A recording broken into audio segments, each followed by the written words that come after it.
Part 1 और part 2 में हमने Cauchy's general principle of convergence prove कर लिया है।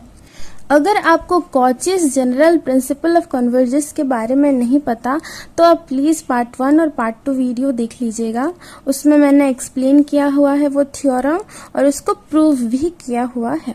ओके, अभी पार्ट 3 में हम इसके मदद से, इस प्रिंसिपल के मदद से कोई एक सीक्वेंस को चेक करना सीखेंगे कि क्या वो सीक्वेंस कन्वर्जेंट है या फिर डाइवर्जेंट है।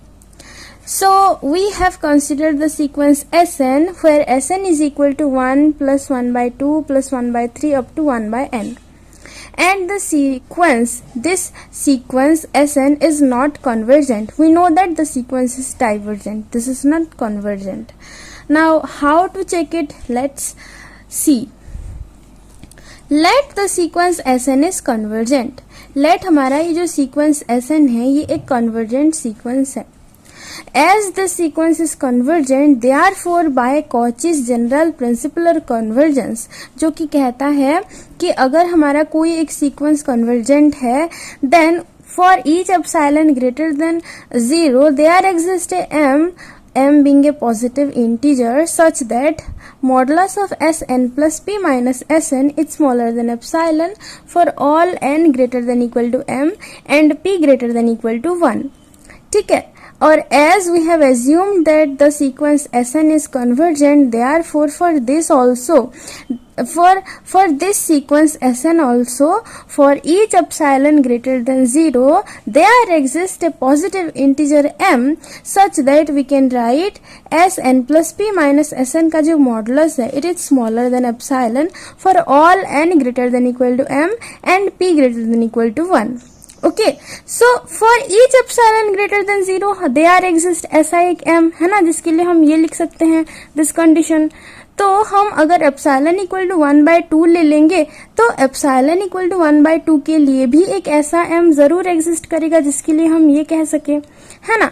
सो therefore according to our assumption as Sn is convergent, therefore for epsilon is equal to 1/2 there exists m belongs to z plus such that modulus of Sn plus p minus Sn is smaller than 1/2 for all n greater than equal to m and p greater than equal to 1. We have written this by Cauchy's general principle of convergence.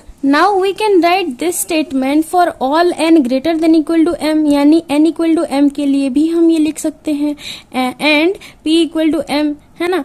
for n equal to m and p equal to m हम उन दोनों के लिए ये लिख सकते हैं। As we have assumed that this can be written for all n greater than equal to m and p greater than equal to 1, so we can write this for n equal to m and p equal to m, है ना। so अगर हम n equal to m put कर देंगे और p equal to भी m put कर देंगे तो हमको मिल जाएगा sm plus m minus sm का जो मॉडुलस है it is smaller than half 1/2। Okay, अभी दिस इज, ये क्या हो जाएगा, ये बन जाएगा S2m माइनस Sm का जो मॉडुलस है it is smaller than half. अभी S2m क्या है, as Sn is equal to 1 plus 1/2 plus 1/3 up to 1/n, therefore S2m क्या हो जाएगा 1 plus 1/2 plus 1/3 up to 1/2m।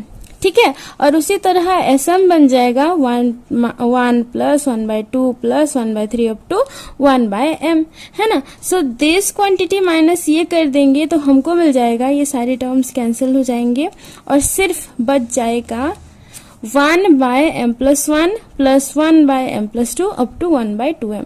इसका मॉडुलस बन जाएगा हाफ से छोटा। ठीक है, लेट इट बी स्टेटमेंट 1, और ये हमको कहाँ से मिला, by the Cauchy's general principle of convergence, as we have assumed that the sequence is convergent, therefore हमको मिल गया हमारा statement 1। now 1/m plus 1 is greater than equal to 1/2m for all m being a positive number, है ना, and 1/m plus 2 is greater than equal to 1/2m। Why? Because 2m is greater than equal to m plus 1, 2m is greater than equal to m plus 2, 2m is greater than equal to m plus n for all n smaller than m, है ना। सो हम ऐसे लिख सकते हैं, है ना। अभी इन सारे टर्म्स को अगर मैं प्लस कर दूंगी और उसका जो मॉडुलस होगा that will be greater than equal to 1/2m plus 1/2m up to this 1/2m।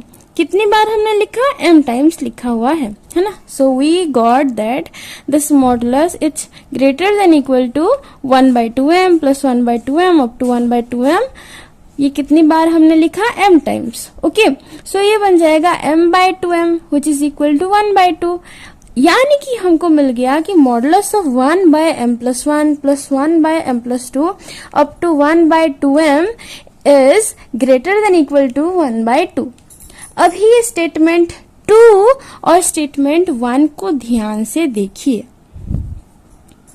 Statement 1 हमको मिल गया था कि modulus of this quantity is smaller than 1/2, लेकिन अभी हमको मिल गया कि 1/m प्लस 1 से लेके 1/2m का जो मॉडुलस है this is greater than equal to 1/2, और ये दोनों स्टेटमेंट कर रहे हैं कॉन्ट्राडिक्ट।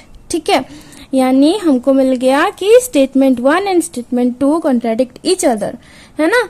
ये या तो ये हो सकता है या तो ये हो सकता है, और हमको मिल गया कि यहाँ से ये मिल रहा है, यानी हमारा एज्यूम्पशन ही गलत होगा क्योंकि ये तो सही है, लेकिन हमने एज्यूम किया था कि हमारा जो सीक्वेंस है it is a convergent sequence. ये हो भी सकता है, नहीं भी हो सकता कन्वर्जेंट, है ना।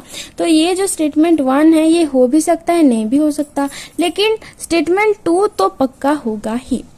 So we got that statement 1 and statement 2 contradict each other, hence statement 2 contradict Cauchy's general principle of convergence, because statement 1 हमको Cauchy's general principle of convergence से ही मिला था, यानी कि हमारा जो सीक्वेंस Sn है इट इज नॉट कॉन्वर्जेंट, है ना। हमारा जो एजम्पशन था वो गलत था कि ये सीक्वेंस जो है ये एक कन्वर्जेंट सीक्वेंस है ना। So we got that by Cauchy's general principle of convergence हमको मिल गया कि ये जो सीक्वेंस Sn है इट इज नॉट कन्वर्जेंट।